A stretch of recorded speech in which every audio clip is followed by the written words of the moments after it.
3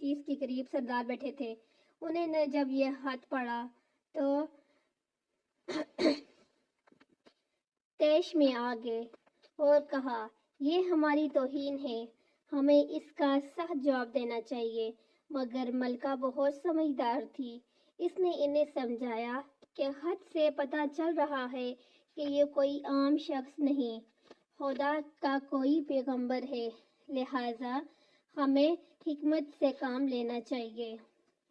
اس نے کہا کہ میں حضرت سلیمان علیہ السلام کی طرف ایک تحفہ بھیجتی ہوں۔ اگر انہوں نے قبول کر لیا تو وہ بادشاہ ہیں، میں ان سے جنگ کروں گی، لیکن اگر انہوں نے تحفہ قبول نہ کیا تو میں اس کی پیروی کروں گی، کیونکہ وہ نبی اسلام ہیں۔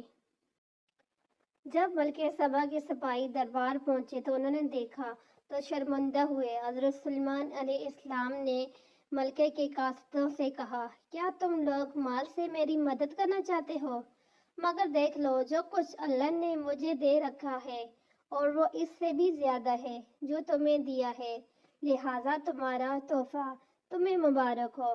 اب تم اپنے تحائف کے ساتھ واپس جاؤ، اپنی ملکہ سے کہنا کہ ہمارا انتظار کرے، ہم ایک زبردست لشکر لے کر آئیں گے۔ جب یہ خبر ملکہ بلقیس کو پہنچی تو وہ سمجھ گئی کہ واقعی یہ اللہ کے نبی ہیں، لہٰذا اس میں جنگ کے بجائے حضرت سلیمان علیہ السلام کے دربار میں حاضر ہو کر اپنی اطاعت کا یقین دلانے کا فیصلہ کیا۔ جب حضرت سلیمان علیہ السلام تک یہ پیغام پہنچا تو آپ نے اپنے درباریوں سے کہا، تم میں سے کوئی ہے جو ان کے مطمئن ہو کر آنے سے پہلے ملکہ کا تخت میرے پاس اٹھا لائے؟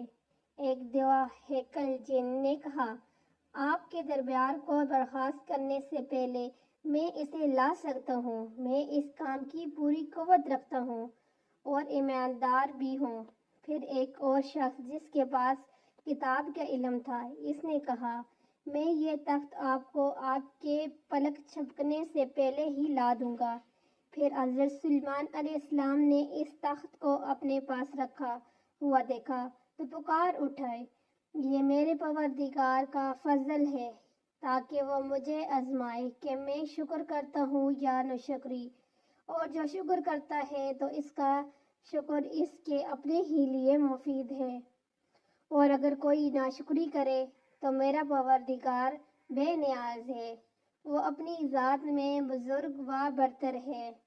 مفسرین کے مطابق وہ شخص حضرت سلیمان علیہ السلام کا کوئی دوست تھا جس کا نام اسف بن برہیہ بتایا جاتا ہے، اور بعض نے لکھا ہے کہ وہ آپ کا خالہ زاد بھائی تھا۔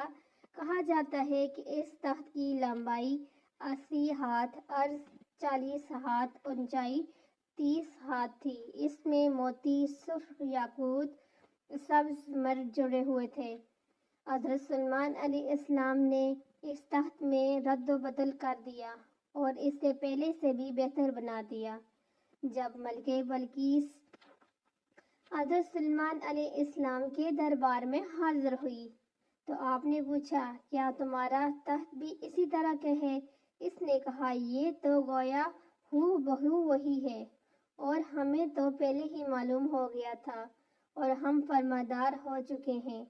بلقیس کے آنے سے پہلے حضرت سلیمان علیہ السلام نے ایسی امانت بنانے کا حکم دیا جس کا فرش شیشے کا ہو، نیچے پانی جاری ہو، پانی میں مچھلیاں اور دوسرے آبی جانور ہوں۔ حضرت سلیمان علیہ السلام اس عمارت میں اپنے شاہی تخت پر جلوہ افروز تھے، اور شیشے کے نیچے سے پانی اپنی پوری آب و تاب سے بہہ رہا تھا، جبکہ اس کے اوپر شیشہ نظر نہیں آتا تھا۔ بلقیس کو اس محل میں لایا گیا۔ جب اس نے فرش کو دیکھا تو سمجھی کہ یہ پانی کا ایک حوض ہے، لہٰذا اپنی پنڈلیوں سے کپڑا اٹھا لیا۔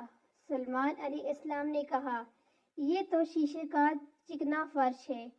تب وہ شرمندہ ہوئی اور بول اٹھی، اے میرے پروردگار، میں سورج کی پوجا کر کے اپنے آپ پر ظلم کرتی رہی ہوں، اور اب میں نے سلیمان علیہ السلام کے ساتھ اللہ رب العالمین کی اطاعت قبول کر لی ہے، لہٰذا ملکہ بلقیس پر یہ ظاہر ہو گیا کہ جس طرح وہ شیشے کے صحن کو پانی کی لہریں مارنے والا گہرا حوض سمجھ رہ بیٹھی تھی، اسی طرح اس نے اور اس کی قوم نے سورج کی چمک اور دمک دیکھ کر اسے معبود اور خدا سمجھ بیٹھے۔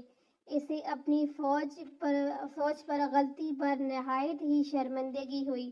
بعض مورخین نے لکھا ہے کہ اس واقعے کے بعد ملکہ سبا مسلمان ہو گئی اور حضرت سلیمان علیہ السلام کے نکاح میں آ گئی، جبکہ بعض نے لکھا ہے کہ آپ نے بلقیس کو یمن واپس بھیج دیا اور اس کے لیے وہاں 3 بڑے محل تعمیر کروائے۔ ویڈیو اچھی لگی ہو تو لائک کریں، چینل کو سبسکرائب کریں۔